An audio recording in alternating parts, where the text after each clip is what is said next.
Hello, Namaskar. Today we are going to study the 12th stanza of Braj Jataka.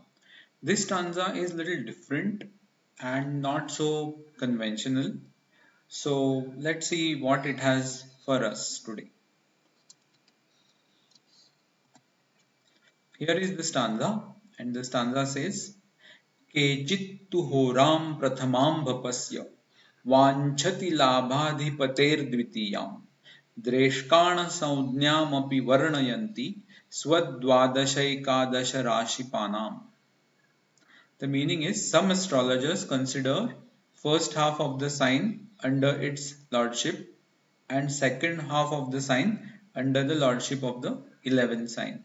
They also consider the lordship of Dreshkanas as own sign, 12th sign and 11th sign respectively. So this is basically a new method of drawing Dreshkana and Hora chart. Let's first look at the padas and then we will go deeper into the method. So Kechit means some, Horam, that is the half of the Rashi, Prathamam, first, Bhapasya, ruler of that particular sign, Vanchati, feel like, Labhadhipatir, lord of the 11th from there, Dvitiyam, that's the second half, Dreshkana, that is the third part of the sign, Saudnyamapi, and terms, Varnayanti, so describes Swa, self, Dwadasha, 12th, Ekadasha, 11th, Rashi, Panam, the lord of the signs. So this is exactly what Ramera says in this particular stanza. This stanza is in Indra Vajra meter. We know Indra Vajra meter, so we have studied it before. So the stanza is in Indra Vajra meter. Now let's look at the methods that are described in this particular stanza. Here are the Hora and Drekana methods. So what does that mean as far as Hora is concerned? The first half is owned by the sign lord itself and the second half is owned by the 11th sign lord. So that is how this table has been created. And as far as Drekana is concerned, it says the first Drekana is the sign itself, the second Drekana is the 12th sign and the third Drekana is the 11th sign. So based on that, the second table has been created. Now if you observe or if you remember, in the previous stanza, Varamira has given a conventional method to draw Hora and Drekana. However, for Drekana, he gave two methods rather than just one method. And this is the third method for the Drekana.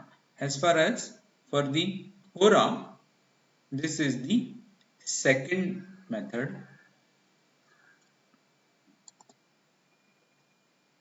So as far as the Hora is concerned, this is the second method, and as far as the Drekana is concerned, this is the third method that we have studied.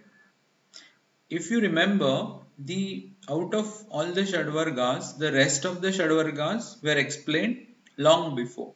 However, Varamira had kept Hora and Drekana aside, and the reason being multiple methods are there and he has explained those methods here. One of the most important thing is rather than just going by whatever is the conventional method, Varamira has given the other thoughts or other ideas, other approaches as well.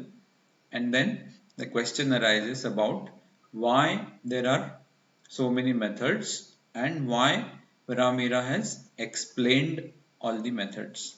And that's one of the important part. So as far as the two methods of Hora are concerned, the conventional method is applicable in natal astrology and this particular method is applicable in the horary astrology.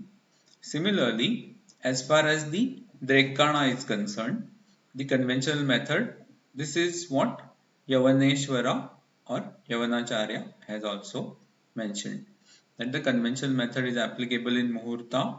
The second method that we learnt in the previous stanza is applicable in natal astrology, and this particular method is the method that is most appropriate for horary astrology. Some people say that, or some astrologers say that, when the sun and the moon both are weak, this particular method of Hora shall be applied in the natal astrology. However, that is a part of the commentary based on some other people's opinion. I could not find a reference for that particular opinion anywhere else. And as far as we are concerned, we shall follow what the Acharya, the Varahamihiracharya has